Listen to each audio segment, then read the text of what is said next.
Amin. Amin. Silakan duduk Bapak Ibu, Saudara sekalian. Selamat siang, Shalom. Tema utama kita di hari ini adalah cerita kita. Tadi pagi adalah tentang dia. Yang sesi 2 ini tentang apa? Saudara sekalian, sebenarnya kita hidup ini tidak terjadi secara acak. Tuhan ciptakan kita itu ada tujuannya. Tentang apa sih hidup ini sebenarnya? Sebab banyak orang yang ada di pikirannya itu, satu, harta. Kedua, tahta. Ketiga apa? Kok tahu aja ya, saya itu heran loh. Wanita. Tapi zaman sekarang yang ketiga bisa juga pria. Loh iya kan, LGBT kan? Waduh, apa waria? Pria maksudnya ya. Nah ini loh, hidup ini apa sih sebenarnya, tentang apa? Ada orang yang begini, dari pagi ini bukan menyinggung siapa-siapa loh ya, tapi ini kisah nyata. Ada orang yang dari pagi ngelus-ngelus mobilnya. Dicet, dilus-lus sampai mengkilap banget gitu. Ya. Dari pagi seharian. Mobilnya itu sampai dicet pakai cat pesawat. Beneran. Supaya kinclong, glowing. Waduh. Dari pagi sampai sore. Ngapain coba? Di pikirannya cuma ada mobilnya itu. Sementara istrinya kasihan deh dianggurin. Ada istrinya dia ngelus-ngelus mobil. Hidupnya tentang mobil. Ya kecuali memang pedagang mobil lain ya. Kalau pedagang mobil kan dihalus-halusin supaya nanti gampang laku. Ya itu sih nggak apa-apa. Ini bukan pedagang mobil, bukan apa. Sampai cat pesawat, ngecatnya pun ngecat sendiri. Nggak percaya sama orang. Itu berhala loh saudara. Itu berhala. Apa yang kau junjung tinggi dalam hidupmu itu berhala. Bahaya. Hidup ini tentang apa? Emang tentang mobil? Ya kalau sekali-sekali nggak apa-apalah. Tapi kalau setiap hari dilus-lus, waduh. Ini dia. Setiap orang itu kebanyakan punya berhala dalam hidupnya. Kalau saya bicara berhala itu bukan patung ya saudara ya. Zaman dulu berhala itu patung. Patungnya Baal, Dewa Moloch. Macam-macam dewa zaman dulu. Tapi berhala zaman sekarang itu bukan patung. Sesuatu yang tidak kelihatan. Ada di pikiran manusia, ada di hati manusia. Sehingga kemana saja dia ceritanya itu. Aku punya mobil luar biasa loh saudara. Seolah-olah hidup ini untuk itu gitu. Kalau anak muda ya, punya berhalanya apa atau enggak? Game. Dari pagi main game terus sampai malam hari. Itu berhala loh. Memangnya hidup ini tentang game. Game itu hanya selingan saja, bolehlah main game. Tapi kalau dari pagi sampai malam gak kerja lagi.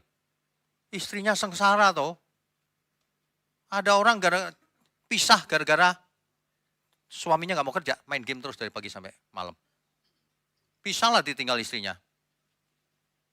Waduh, saudara ya, kalau pikirannya punya berhala, nanti korbannya banyak. Istrinya, orang tuanya, anaknya. Karena ia fokus terus pada berhalanya itu. Yang lebih hebat lagi berhala itu adalah dirinya sendiri. Dirinya sendiri menjadi berhala, saudara. Dia pikir dunia ini diciptakan untuk dia. Dia pikir it's about me. Wah, udah kacau deh orang begitu. Orang kalau pusatnya diri sendiri, pasti di pikirannya itu keinginan-keinginannya sendiri. Dia nggak peduli keinginan sesamanya, pasti. Masalah di dunia ini sebagian besar karena memikirkan diri sendiri. Bukan memikirkan kepentingan orang lain. Makanya istri dianiaya. Itu kepentingan diri sendiri itu. Makanya rumah tangga tidak setia. Itu karena kepentingan diri sendiri. Ia ingin mengejar kenikmatan diri sendiri dengan menyakiti orang lain. Kalau suami istri ya pasangannya. Betapa egoisnya dia. Padahal Tuhan Yesus mati di kayu salib supaya apa? Supaya setiap kita tidak hidup untuk diri sendiri. Tapi hidup untuk Dia. Alkitab bicara eksplisit, saudara. Sangat eksplisit.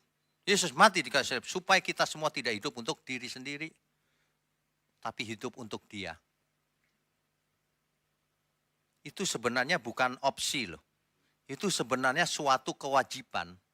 Karena kita sudah ditebus. Ibarat budak itu ya. Zaman sekarang memang nggak ada perbudakan ya. Zaman dulu perbudakan itu manusia dijual di pasar. Dan budak itu nggak punya hak untuk hidup. Dibeli oleh siapapun boleh. Setelah dibeli diperlakukan kayak barang. Mau dibuang, mau dibunuh, mau apa, boleh. Ini zaman dulu ya. Kita itu ibarat budak. Sudah dibeli oleh sang tuan. Terserah tuannya. Hamba yang baik, ia mengabdi kepada tuannya. Terima kasih sudah dibeli. Karena tuannya Tuhan yang baik. Tuhan mati di kayu salib, menebus dosa kita. Bukan dengan barang yang fana, tapi dengan darahnya sendiri yang mahal. Menunjukkan betapa ia mengasihi kita. Ia rela mati untuk kita. Ia rela melepaskan kemuliaannya di surga. Turun ke bumi, diutus Bapaknya. Mengosongkan diri mengambil rupa seorang manusia. Tadinya bukan manusia. Mengambil rupa seorang hamba, tadinya dia Tuhan di surga. Kalau manusia sampai tidak merasakan kasihnya Tuhan, waduh, itu manusia paling tragis di dunia. Kenapa? Karena semua kita pasti mati. Pasti mati. Alangkah tragisnya orang yang ketika mati ditolak Tuhan. Alkitab itu berkata begini loh. Percuma kau punya seluruh dunia ini. Percuma. Kalau jiwamu binasa. Percuma kita senang-senang 70 tahun, 80 tahun ini. Kalau kemudian sengsara di alam maut. Kan gak ada gunanya. Senangnya cuma sebentar, tapi masuk alam maut. Gak ada gunanya itu, saudara. Ibarat dagang itu untung sedikit, tapi kemudian ditinggalin nama customernya. Rugi. Rugi, mendingan kita selamat nanti, sekarang kita berjuang habis-habisan. Ya. Jadi hidup ini bukan tentang itu, kaya atau miskin, sehat atau sakit. Bukan. Kalau di gereja diajarkan fokusnya kekayaan atau miskin itu, kamu akan kaya, kamu akan sehat. Waduh, salah. Itu gereja yang salah itu. Hidup ini bukan tentang itu. Hidup ini tentang hidup kekal di surga. Bukan hidup di bumi ini. Makanya saudara kalau mendengarkan ajaran, Yesus gak bakalan datang lagi, saudara. Waduh, tinggalin langsung hari itu. Ada yang ngajar gitu, saudara. Yesus gak bakalan datang lagi. Surga itu bumi ini, katanya. Waduh, itu jangan pernah didengar lagi selamanya. Dicatat namanya baik-baik, diblokir. Itu rajin banget cari pengikut. Saudara pasti pernah di WA, jangan-jangan. Datang dong, seminar akhir zaman. Gitu. Ternyata bukan akhir zaman. Akhir zaman gak ada ternyata. Ternyata langit dan bumi ini gak lenyap. Direnovasi. Mungkin tukang bangunan dulunya. Waduh, Langit dan bumi akan lenyap, kata Alkitab. Hidup ini tentang apa sih? Kalau manusia memuja kekuasaan, maka hidup ini tentang kekuasaan. Makanya ia apapun ia lakukan untuk mendapatkan kekuasaan itu. Kalau hidup ini tentang kekayaan, dia akan berusaha sekaya mungkin dengan segala cara. Mengorbankan sesamanya, gak peduli dia. Manusia itu apa yang ada di pikirannya? You are what you believe. Apa yang kau yakini. Makanya firman yang benar sangat amat penting. Sayang sekali banyak orang merasa gak terlalu penting lah Pak. Yang penting aku buat baik. Waduh. Buat baik itu tidak menyelamatkan, saudara. Yang menyelamatkan itu Tuhan Yesus. Kalau Tuhan gak datang lagi, kita habis semuanya. Tapi karena Tuhan datang lagi, kita semua dibangkitkan, dibawa ke surga. Yang ketinggalan di bumi, jadi lautan api, jadi barbecue. Barbecue masih mending, selamanya lagi. Di lautan api. Itulah kematian yang kedua. Ya, saudara ya. Jadi bagaimana kita hidup tergantung dari apa yang kita percayai. Lukas 9 ayat 25, apa gunanya seorang memperoleh seluruh dunia, tetapi ia membinasakan atau merugikan dirinya sendiri. Apa gunanya kita pernah hidup di bumi ini, kalau akhirnya binasa? Mendingan gak usah hidup.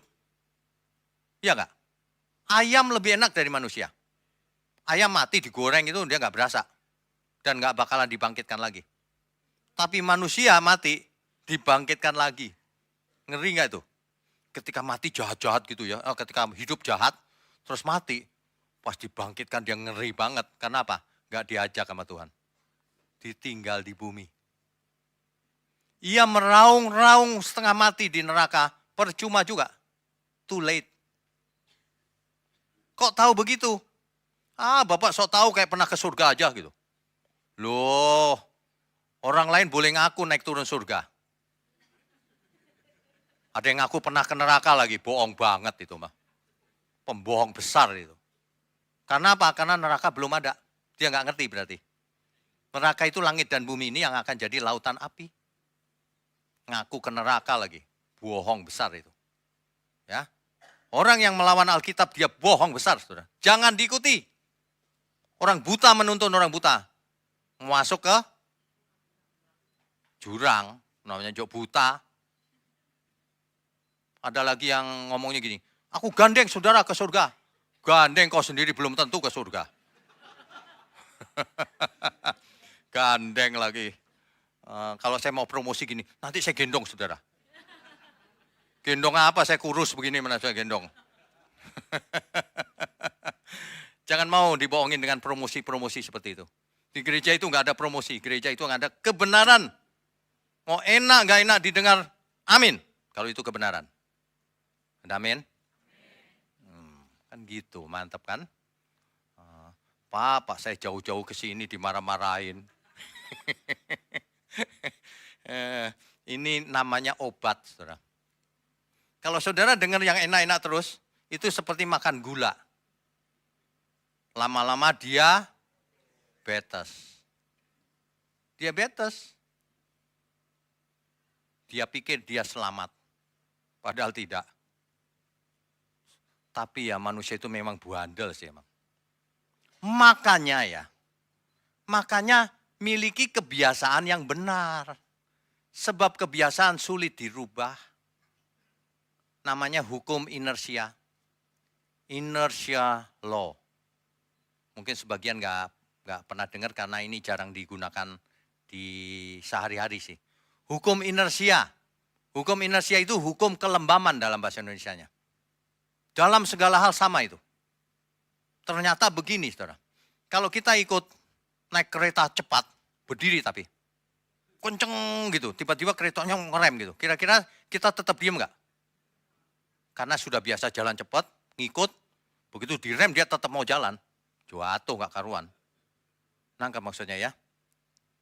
Itu lembam namanya. Lembam itu bandel. Orang yang biasa merokok, nggak ngerokok, menggigil, sakit kepala, pahit katanya, banyak alasannya. Mau ngerokok dia, karena sudah kebiasaan. Sulit dilawan kebiasaan itu, tapi bisa, bukan nggak bisa. Sebenarnya bukan soal bisa atau tidak, mau atau tidak. Kalau mau bisa, kalau nggak mau ya nggak bisa. Gitu doang. Lembam manusia itu. Susah berubahnya. Kalau mau berubah ada harga yang harus dibayar. Yaitu tadi, contoh yang sederhana deh, saudara suka ngopi kan? Kok nggak ngaku?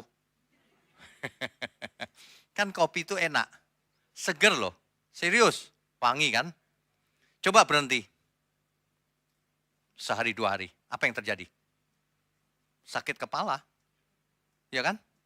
Sakit kepala pasti, itu lembam, supaya diminumin lagi. Sama dosa juga begitu. Orang yang biasa buat dosa, biasa selingkuh, disuruh berhenti, emang gampang? Wah susah dia, susah banget. Lembam dia, pengennya selingkuh terus. Coba orang yang biasa keluar malam, disuruh di rumah, apa yang terjadi? Kakinya kesemutan.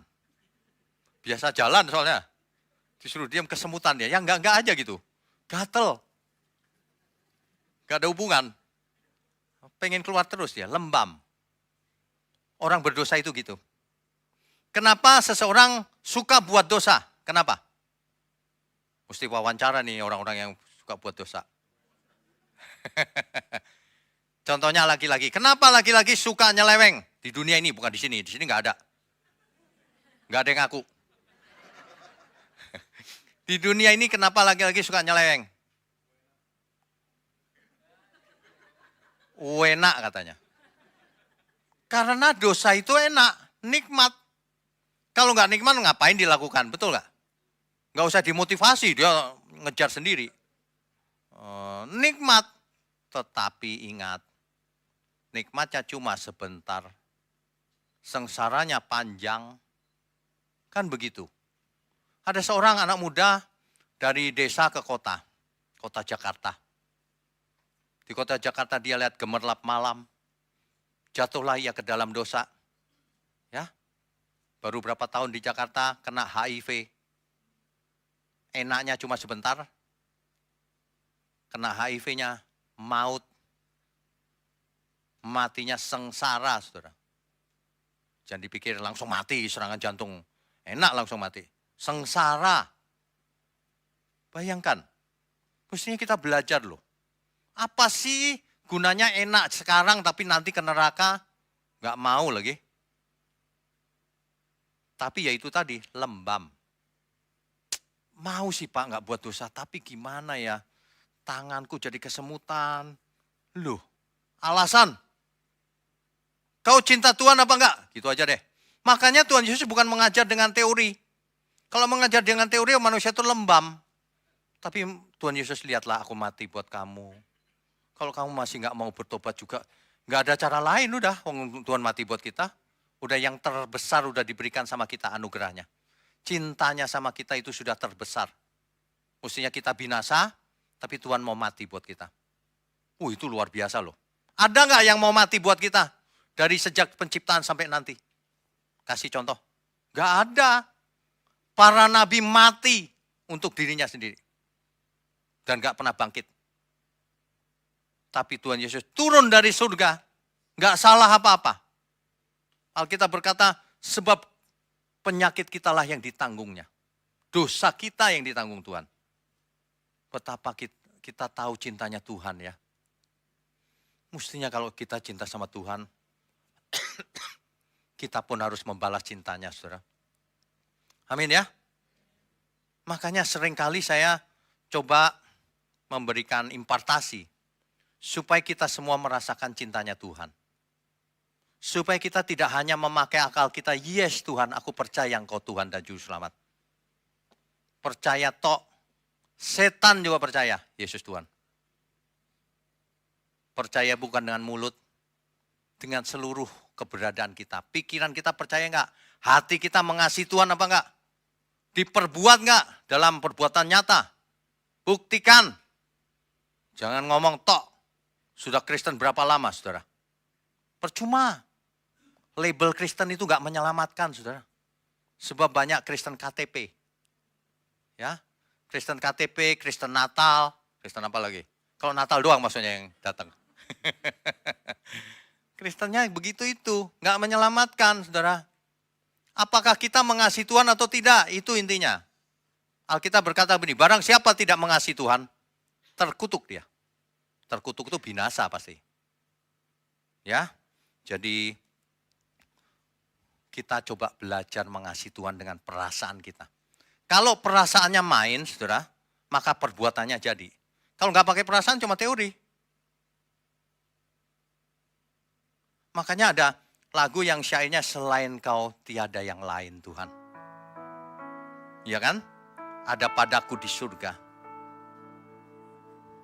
Selain kau tiada yang lain yang kuingini di bumi. Ya.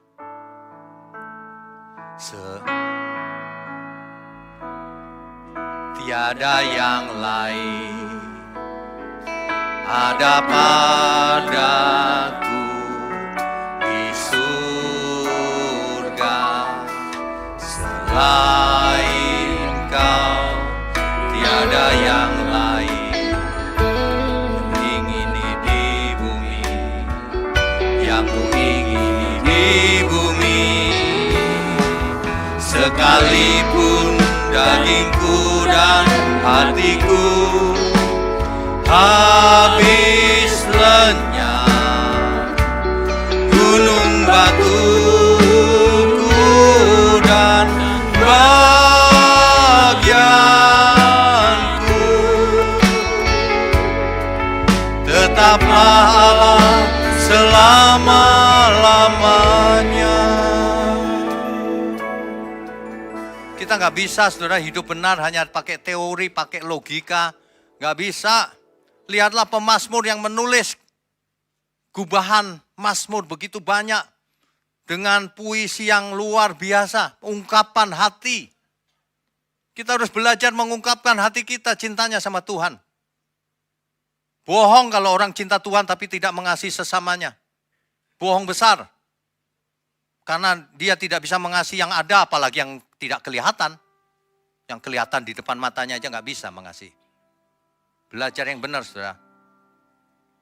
Banyak agama baik-baik, tapi tidak mengasihi Tuhan dengan benar. Kalau disuruh baik, baik sih. Tapi baiknya seberapa? Kita itu tidak baik kalau tidak mengasihi Tuhan. Mengasihi Tuhan percuma kalau tidak mengasihi sesama. Karena itu satu paket. Kalau engkau mengasihi Tuhan, kau pasti mengasihi sesama. Ada amin? Tapi kemuliaan untuk Tuhan. Ungkapkan hati kita, saudara, sama Tuhan. Ya. Sampaikan ke Tuhan. Sekalipun dagingku dan hatiku habis lenyap gunung batuku dan bagianku tetaplah Allah selama-lamanya. Tuhan, Engkaulah selama-lamanya Tuhan, tidak ada yang lain. Jangan pernah selingkuh sama Tuhan. Gak pernah, Pak, aku selingkuh.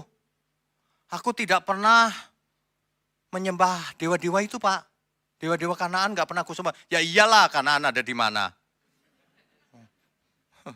Tapi kau sering selingkuh. Buktinya mana? Kita baca ya ayatnya, buktikan bahwa manusia suka selingkuh apa enggak. Kolose 3 ayat 5 sampai 10. Kolose pasal 3 ayat 5 sampai 10. Oh, ayat 3 dulu. Sorry saudara, ayat 2. Ayat 2. Pikirkanlah perkara yang di atas, bukan yang di bumi. Itu bukan gini loh, kalau baca Alkitab harafiah itu, aku mau pikir yang di atas, surga terus tiap hari. Di bumi kerjaan gak diurusin, anak istri dibiarin. Bukan itu maksudnya. Ya, pikirkan perkara yang di atas, bukan yang di bumi. Pikirkan di situ, dalam teks asli dipakai kata phroneite. Maksudnya gini, arahkan hidupmu ke atas. Itu maksudnya. Fokuskan hidupmu ke atas. Set your mind. Mindsetnya diarahkan ke atas. Nanti suatu hari aku bersama Tuhan. Sementara aku hidup masih di bumi seperti ini.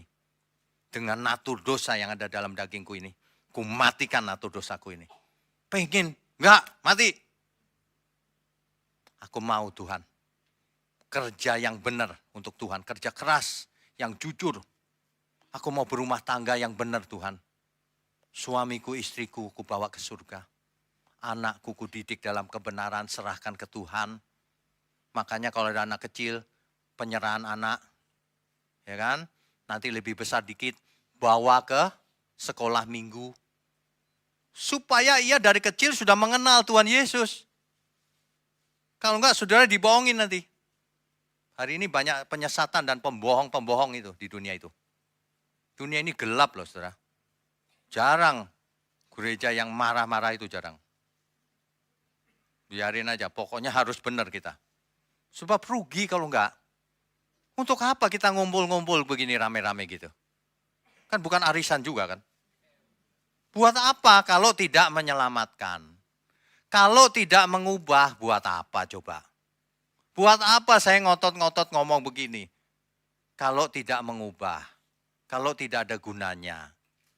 Untuk apa kita sukses secara dunia, terkenal, dipuja-puja semua orang, tapi ditolak Tuhan? Kan gak ada gunanya. Makanya fokuskan perkara yang di atas, yang utama tuh yang di atas. Nanti aku bersama Tuhan. Untuk itu kupersiapkan hidupku sekarang ini. Hidup kudus, tak bercacat, tak bercela. Yang penting itu hidupnya kudus atau tidak. Kalau orang mengerti hal ini tidak mungkin orang selingkuh dan buat dosa itu gak mungkin. Sesusah apapun melawan natur dosa, bayar harga. Kulakukan Tuhan, demi Tuhan. Sebab aku tidak mau binasa. Mestinya begitu. Ya, jangan alasan ini, alasan itu. Aku kan manusia biasa, Pak. Masih punya daging. Gak ada alasan, kamu mau selamat gak gitu aja. Kamu mau jadi anak Allah, anak Tuhan, atau anak setan. Pilihannya cuma 2. Gak mau dua-duanya Pak, gak ada. Gak mau dua-duanya berarti gentayangan. Gak jelas anak sopo itu. Ya, nah jadi hidup ini tentang apa sih sebenarnya? Bukan tentang kita loh saudara. Hidup ini tentang satu hal saja. Tentang Tuhan dan kebenarannya. Makanya kita itu banyak orang sekolahnya pinter. Tapi tidak kenal Tuhan, itu gak pinter namanya. Orang yang bijaksana itu yang mengenal Tuhan, bukan yang pinter. Orang yang bijaksana itu yang berpikir jauh ke depan. Kekekalan. Bukan hari ini. Orang yang pendek pikirannya itu pikirannya pendek cuma hari ini. Short sighted. Apa itu ya? Pandangannya dekat. Pendek, picik.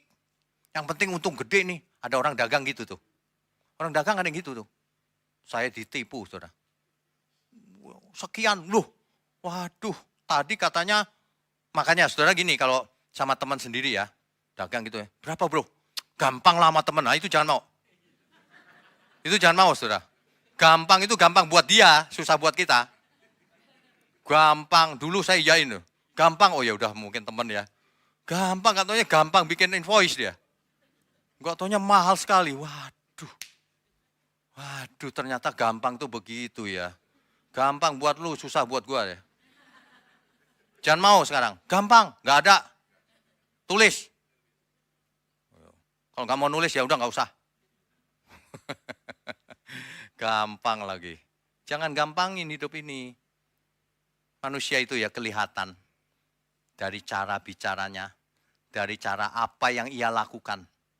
Kelihatan apa yang ada di dalam hatinya. Apakah ia anak Allah atau anak setan itu kelihatan, saudara. Ngomong sembarangan itu anak setan itu pasti. Kalau anak Allah itu takut dia. Takut akan Tuhan. Pilar pertama gereja ini, GMM. Takut akan Tuhan. Dia hormat sama Tuhan. Dia takut ditinggalin Tuhan. Dia takut dicuekin sama Tuhan. Akibatnya apa? Akibatnya dia tidak berani buat dosa. Akibatnya setiap langkah hidupnya hidup kudus. Aku gak mau salah Tuhan. Ya itu salah dikit, ampun Tuhan. Kira-kira orang seperti itu berubah total gak? Pasti berubah. Orang-orang tidak takut akan Tuhan. Makanya sembarangan Alkitab dilawan, sok pinter, macem-macem caranya. Ngaku-ngaku pernah ke neraka lagi, naik turun surga lagi. Gak takut Tuhan itu sebenarnya. Bohong besar itu. Ya, kalau dikasih penglihatan tentang surga, tentang neraka, itu oke, penglihatan. Saudara, kemarin saya dibawa loh sama Tuhan Yesus ke neraka. Makin bohong lagi. Ngapain Tuhan Yesus ke neraka? Saudara itu pakai akal budi juga, jangan mau dibohongin. Ya, kalau ke gereja ada yang khotbah gini, saudara kalau ke gereja jangan pakai otak. Tinggalin, langsung pulang. Mau dibohongin tuh pasti, gak boleh mikir maksudnya. Jangan begitu.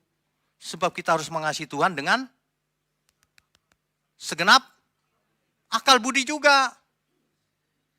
Alkitab bahkan berkata begini loh, persiapkan akal budimu.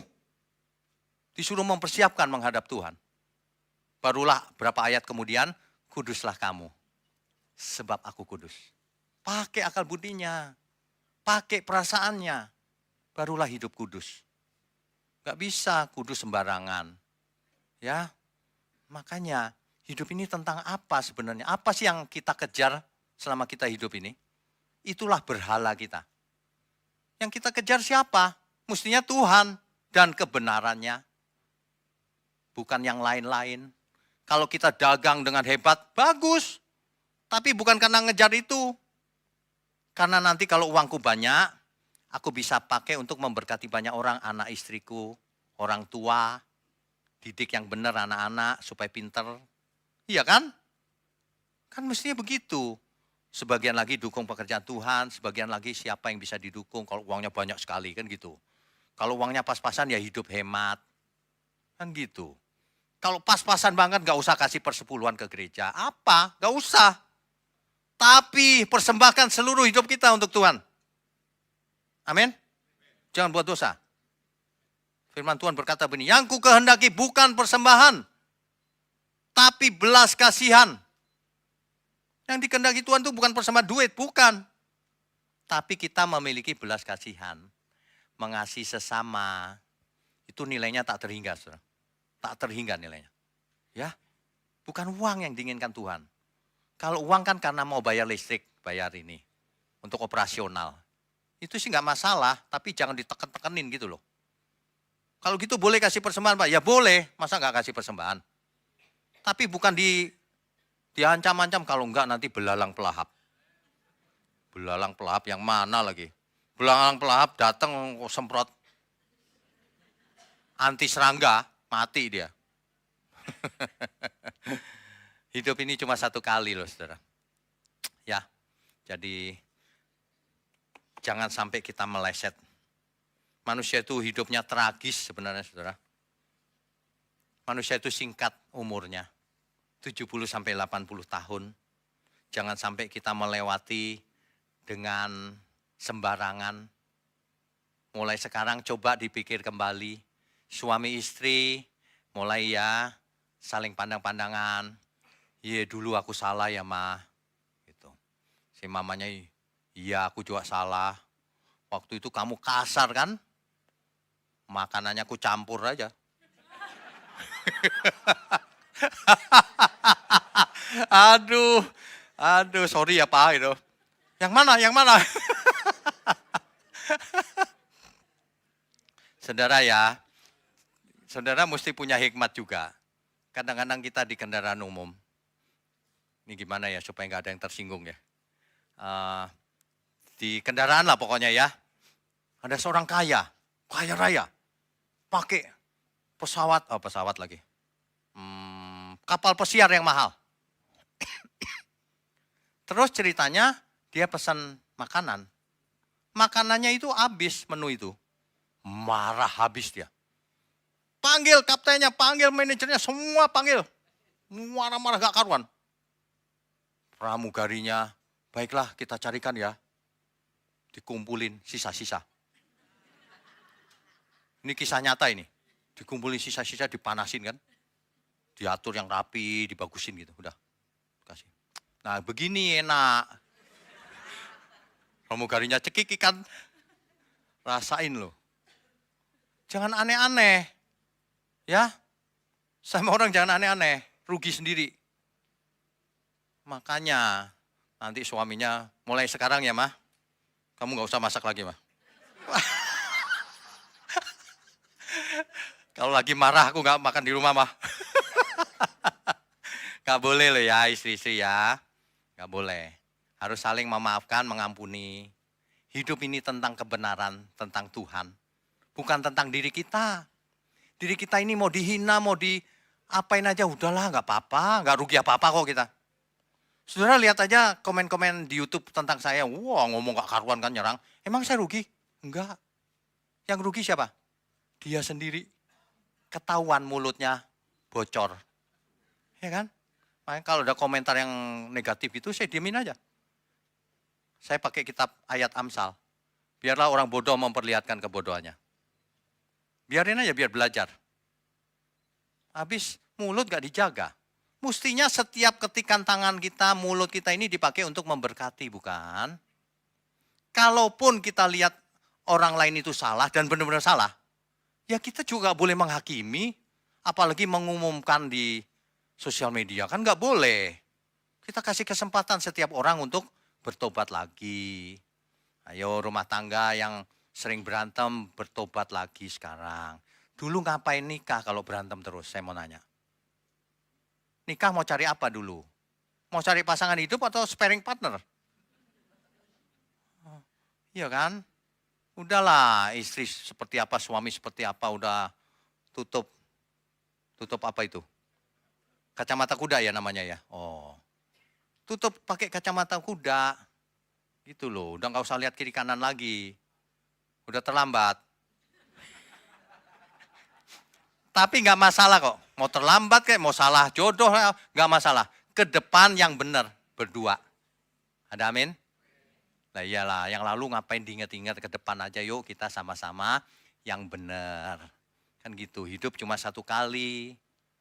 Makanya kalau orang bisa mengasihi Tuhan dengan perasaan, tentu hal-hal seperti itu mudah dilakukan. Kalau seseorang berani mengatakan, sekalipun dagingku dan hatiku habis lenyap Tuhan, Engkau tetap gunung batuku dan bagianku selama-lamanya.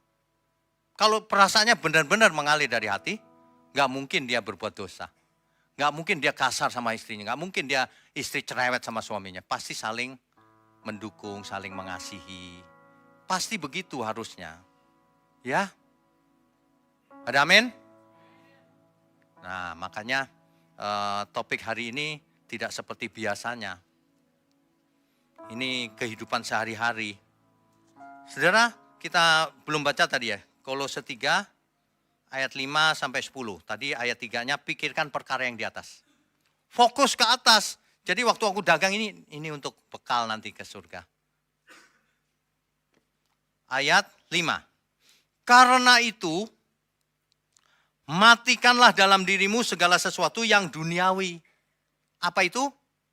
Yaitu percabulan, kenajisan, hawa nafsu, nafsu jahat, dan juga keserakahan. Yang sama dengan penyembahan berhala. Jadi kalau orang selingkuh, hawa nafsunya itu sama dengan menyembah berhala di hadapan Tuhan. Memang enggak menyembah berhala kayak zaman dulu, tetapi itu menyembah berhala. Kata firman Tuhan begitu. Makanya matikan manusia lama kita. Supaya kita jadi manusia baru.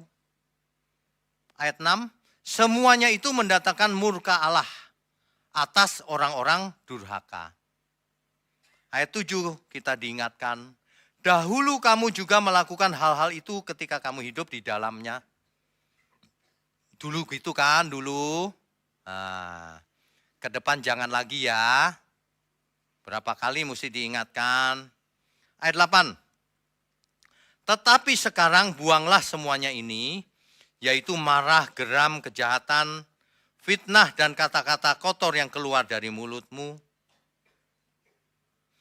Jangan lagi kamu saling mendustai karena kamu telah menanggalkan manusia lama serta kelakuannya. Ya. Dan telah mengenakan manusia baru yang terus-menerus diperbaharui untuk memperoleh pengetahuan yang benar menurut gambar Khaliknya. Lama-lama kita mengenakan gambar Allah. Makin serupa dengan yang diinginkan oleh Bapa di surga. Teladan kita Tuhan Yesus selama-lamanya. Teladan yang abadi. Jadi saudara, kalau ada yang mengajar saudara, saudara kita tidak bisa meneladani Tuhan Yesus, antikris. Sebab Tuhan Yesus itu teladan yang abadi. Kalau yang berani mengatakan kita nggak bisa meneladani Tuhan Yesus, antikris dia. Sesembahan kita yang paling tinggi itu Tuhan Yesus. Untuk sampai kepada Bapa. Kalau Tuhan Yesusnya dikesampingkan, dia antikris. Tinggalkan itu gereja. Saya serius. Jangan sampai saudara nggak apa-apa lah. Iya nggak apa-apa gelundung ke neraka nanti. Serius ya. Ini bukan main-main ini. Yang satu ini tidak boleh ditawar sedikit pun. Yang lain boleh ditawar. Saya mau makan gado-gado, silakan. Mau makan capcay, silakan. Saya mau nyembah yang lain. Tidak boleh yang itu. Oh itu bisa mati kok, binasa. Kok cuma mati doang nggak apa-apa, binasa. Ditolak Tuhan. Itu dosa terbesar itu kalau menyembah yang lain. Kalau mengesampingkan sang anak. Bapa di surga mengutus putra tunggalnya. Satu-satunya juru selamat. Supaya semua orang beroleh selamat. Yang nggak percaya pasti binasa. Alkitab berkata begini loh. Sebab kamu akan mati dalam dosamu. Jika kamu tidak percaya bahwa akulah dia, kata Tuhan Yesus. Yang diutus Bapanya. Supaya kita beroleh selamat. Supaya selamat itu bukan cuma nanti di surga. Supaya mulai sekarang pun kita diselamatkan dari cara berpikir kita yang miring. Yang maunya sendiri. Yang suka dosa. Yang tidak jujur. Yang tidak adil. Yang keras. Yang suka menghakimi. Yang bandel tidak mau mengampuni sesamanya. Dengan berbagai alasan. Manusia itu cuma itu loh. Natur dosanya itu loh yang membinasakan itu. Itu yang mesti kita matikan. Saudara, kalau kita bisa mematikan natur dosa ini ya, langsung plong hidup kita. Selesai sudah. Gak ada yang perlu kita khawatirkan lagi. Apalagi orang salah pun, ya sudahlah dia belum ngerti. Kita gak marah. Kalaupun kita marah dalam rangka mendidik. Kalau orang yang kita kenal kita marahin. Kamu gak boleh begitu, nanti bagaimana berikutnya? Masa depanmu nanti bagaimana? Nah itu marahnya marah mendidik. Bukan marah yang awas kau ya, nanti pulang lewat mana kau. Bukan yang begitu. Ya kita nggak berhak menghakimi siapapun. Amin, saudara. Nah ya, jadi kembali ke pokok masalah. Jadi hidup ini tentang apa? Apakah tentang harus jadi orang kaya? Tidak, tidak semua orang harus jadi orang kaya. Apakah harus jadi pendeta? Tidak. Tidak semua orang harus jadi pendeta. Setiap kita ditempatkan Tuhan di masing-masing tempat kita, saudara. Ada orang yang profesinya guru, bagus. Kalau nggak ada guru, nggak ada orang, nggak ada pendidikan. Jadilah guru yang anak Allah.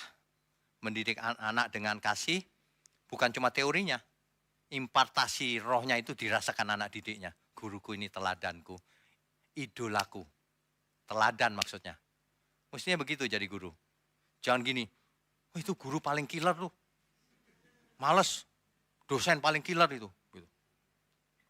Orang yang nggak kenal itu gitu. Kalau di kampus saya terkenal dengan dosen killer. Orang nggak kenal soalnya. Orang cuma kenalnya cerita sebagian kecil. Yang pas saya marah-marahnya gitu. Padahal ya, saya paling nggak killer dibanding yang lain. Yang lain kelihatan nggak killer, kelihatannya. Kalau saya kelihatan galak, padahal nggak. Kenapa saya pernah marah? Karena kebangetan.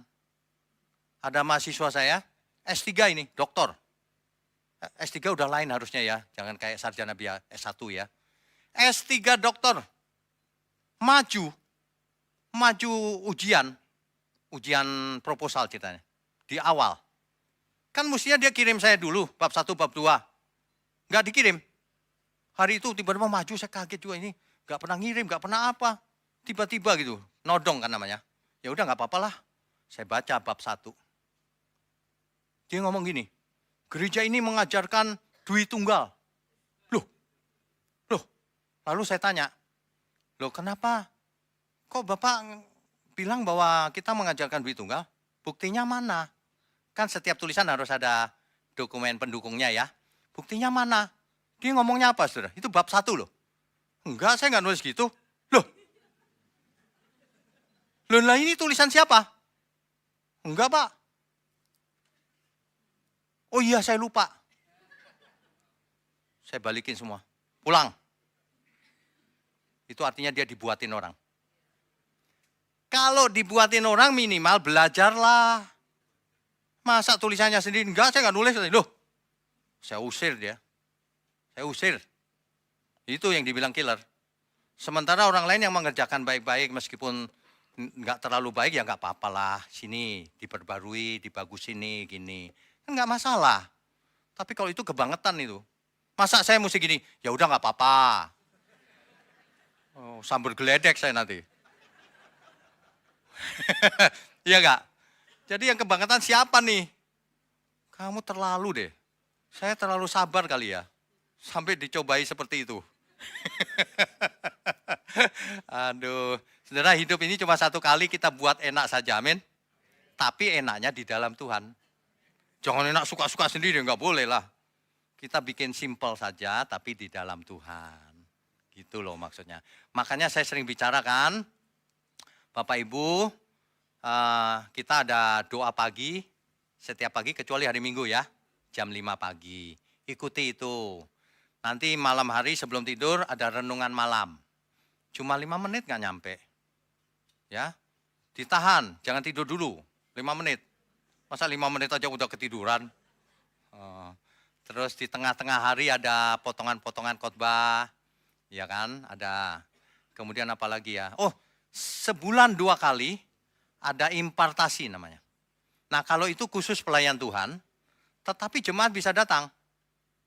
Atau bisa mengikuti secara online, supaya tahu apa yang terjadi di gereja ini. Visi misinya apa? Pilarnya apa? Itu. Ya, pilar pertama gereja ini takut akan Tuhan. Pilar keduanya, tubuh kita bait Allah. Tinggal satu lagi pilarnya, 3 pilar. Jadi nanti berikutnya tanggal berapa ya impartasi? Tanggal 25. Bapak Ibu bisa datang atau online saja boleh. Dengerin pilar ketiga. Jadi seolah-olah kita baru membangun gereja nih. Enak kalau keluarganya masih belum besar, itu masih enak. Masih bisa seperti keluarga biasa gitu. Ketemu saya juga gampang di bawah. Gak pakai bodyguard. Kalau udah pakai bodyguard, waduh. Saya kadang-kadang berpikir loh, ini pendeta apa pendekar ya? Kok ada bodyguardnya sekelilingnya? Hebat banget gitu ya. Lucu ya dunia ini ya. Kita itu harus jadi orang biasa seperti Tuhan Yesus itu loh. Kalau bergaul itu dengan orang berdosa, siapapun bergaul, supaya orang bisa merasakan ini pasti dari surga. Itu, bukannya gini, ini pasti pejabat nih. Oh itu lain, jangan. Ini pelayan-pelayan Tuhan nih, semua harus punya spirit yang sama. Harus down to earth. Jangan aneh-aneh. Kalau ketemu di jalan, nyapa. Oh ya, soal ketemu di jalan ya. Kalau ketemu di jalan saya nggak nyapa itu bukan berarti sombong loh ya. Saya suka sedih, benar. Saya nggak nyapa, nggak taunya jemaat. Pas saya nyapa baik-baik Bu, nggak kenal katanya. Aduh, saya langsung, ya serba salah deh. Iya bener. Tapi yang parah ya, saya mau pelayanan di Bali kalau nggak salah. Mau pelayanan nih di Bali.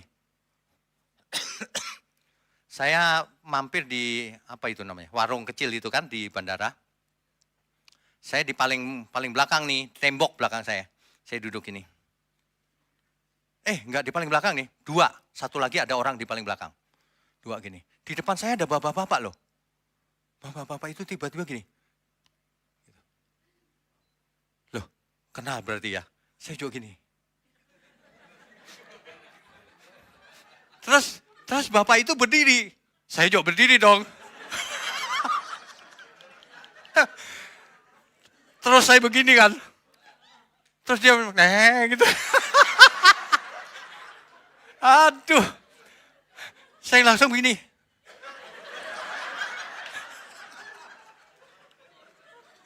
Saya sampai aduh Tuhan, dosaku apa ya?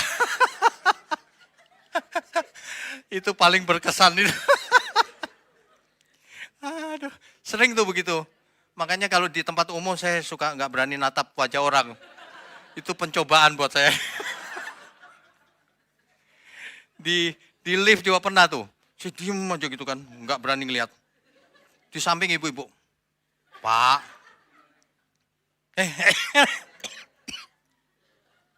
Ternyata jemaat. Aduh. Ya, gitu ya saudara, kalau ketemu panggil aja. Pak, saya jemaat Pik. Wah, langsung selesai kan urusannya. Pak, ayo siapa saya?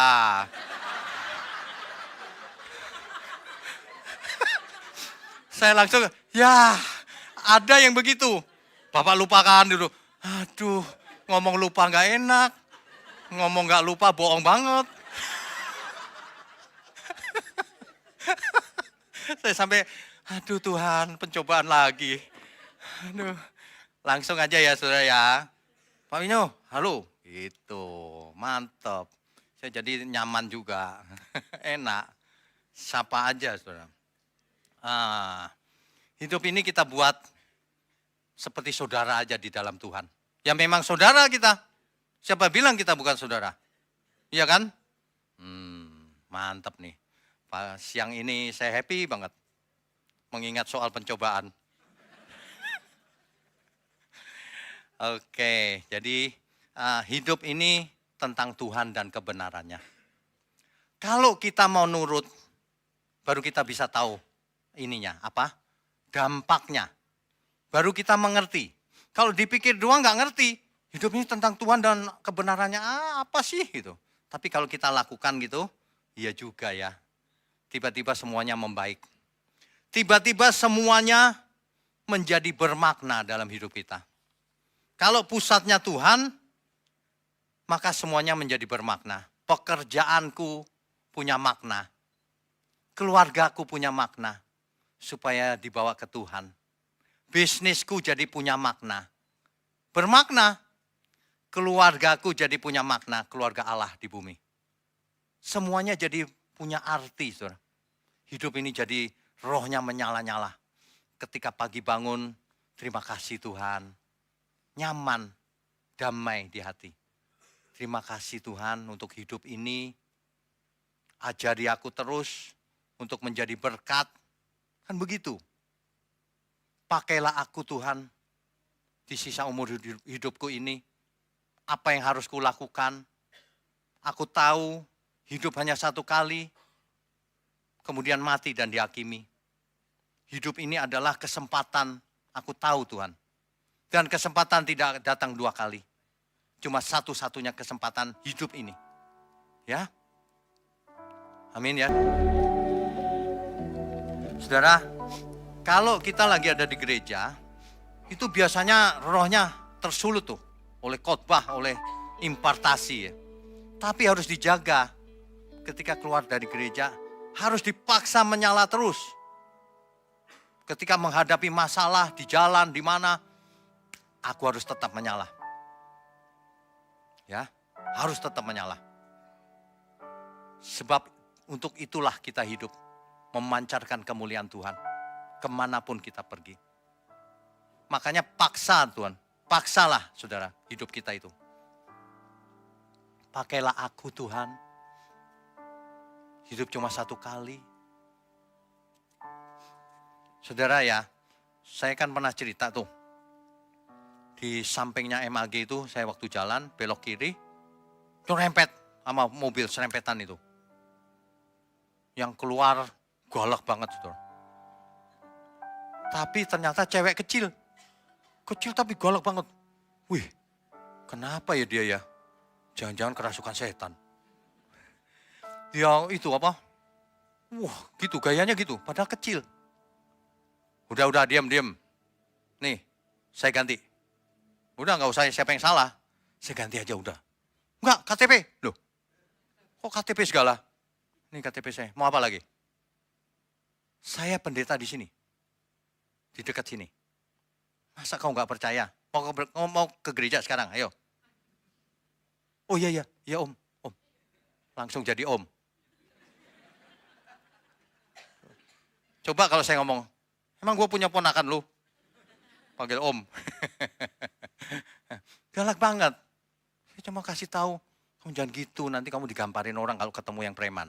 Enggak ada untungnya begitu. Jangan. Itu aja. Makanya saudara, paksa kita di jalan lagi gitu kan bisa ngotot-ngototan kalau panas. Enggak perlu, ngalah aja. Ya, ngalah aja, enggak usah pakai ngotot gitu. Kalau menjelaskan ya boleh, tapi enggak usah ngotot-ngototan. Ya, paksa saudara, paksa diri kita. Kadang-kadang enggak usah terlalu jauh lah. Bangun pagi kalau enggak dipaksa bisa enggak? Orang yang enggak biasa bangun pagi itu berat sekali. Tapi kalau yang biasa, ya enggak usah dipaksa membangun sendiri pagi hari. Iya enggak? Saya sebelum jam 5 udah pasti bangun sendiri sekarang. Pasti. Enggak ada alarm, enggak ada apa-apa. Pasti itu. Kadang-kadang jam 4 lagi. Waduh. Ya. Paksa saudara. Katakan sama Tuhan. Oh Tuhan, pakailah hidupku selagi aku masih kuat. Bila saatnya nanti ku tak berdaya lagi, hidup ini sudah jadi berkat. Hidup ini bukan tentang kita. Hidup ini tentang Tuhan, saudara. Tentang Tuhan. Bagaimana kita hidup. Kita dicipta oleh Tuhan. Jadi yang tahu bagaimana kita harus hidup ya pencipta kita. Tanyalah bagaimana harus hidup. Alkitab berkata, perhatikanlah bagaimana engkau hidup. Jangan seperti orang bebal. Harus seperti orang yang arif, bijaksana. Orang yang arif bijaksana itu memperhatikan setiap langkah hidupnya. Apakah aku melangkah ini di dalam jalan Tuhan atau meleset, menyamping. Ya kan? Mulai sekarang belajar saudara setiap hari, memulai hari seperti pemazmur. Pemazmur berkata begini, di pagi hari ku atur persembahanku. Waduh, pagi hari dia atur persembahannya saudara. Aku mau mempersembahkan ini, hari ini. Kalau zaman dulu, persembahannya itu macam-macam. Tapi ingat, yang diinginkan Tuhan bukan persembahan fisik. Yang diinginkan hati. Makanya mulai sekarang setiap hari ya, jam berapapun pagi hari, di pagi hariku atur persembahanku. Bukan cuma uang buat apa? Tuhan, aku dulu sakit hati sama itu Tuhan. Sekarang sakit hatinya ku buang Tuhan. Persembahan untuk hari ini. Mengerti maksudnya? Tuhan, aku biasanya ngomong sembarangan. Mulai sekarang aku berjanji tidak mau ngomong sembarangan. Persembahan. Hari ini persembahannya ini Tuhan. Besok pagi lagi, ku persembahkan, ku atur lagi persembahanku di pagi hari. Jadi sepanjang hari hidup ini adalah persembahan untuk Tuhan. Jadi kalau tadi lagunya hidup ini adalah kesempatan, Hidup ini adalah persembahan bagi Tuhan. Itulah ibadah yang sejati. Amin, saudara.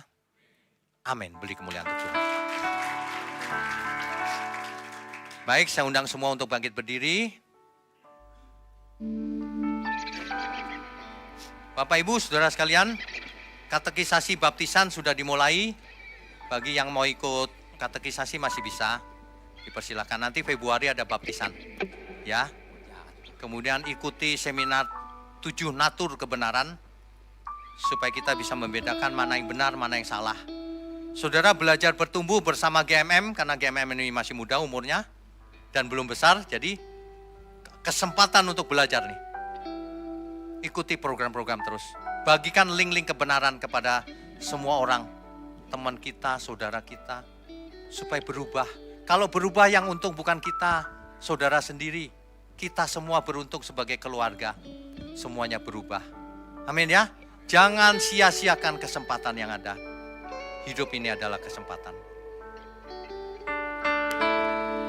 Hidup ini adalah kesempatan. Hidup ini untuk melayani Tuhan. Jangan sia-siakan waktu yang Tuhan beri. Hidup ini. Bapa di surga, kami sungguh mengucap syukur berada di gereja mula-mula, gereja milik-Mu ini ya Tuhan. Kami mengucap syukur untuk para pelayan Tuhan yang melayani dengan tulus. Engkau berkati seluruh keluarganya untuk menjadi berkat di ladang Tuhan sampai selama-lamanya. Untuk seluruh jemaat dimanapun berada, terima kasih Tuhan, khususnya yang mendukung pekerjaan-Mu ini. Engkau berkati mereka berlimpah-limpah, agar mereka juga jadi berkat dimanapun mereka berada. Sebelum kami sudahi pertemuan ini, layakkan setiap kami untuk menerima berkat yang dari Engkau. Mari saudara sekalian angkat tanganmu tinggi-tinggi. Mohon curahkan berkat-Mu atas kami ya Tuhan. Kami sambut segala berkat, semua yang baik, berkat jasmani maupun berkat rohani, sehat, umur panjang, hikmat, marifat, karunia-karunia roh, kecerdasan, kepekaan akan kehendak Tuhan, turun atas kita semua. Di dalam nama Bapa, Putra, dan Roh Kudus. Haleluya, semua yang percaya katakan amin. Amin. Saudara sekalian, bicara soal kebenaran, setiap orang merasa benar. Makanya semua kecap dinomor satukan. Ada orang yang mengatakan saya paling benar, ini paling benar, itu paling benar. Mana sebenarnya yang paling benar? Oleh sebab itu, hadiri seminar 7 natur kebenaran dan aplikasinya.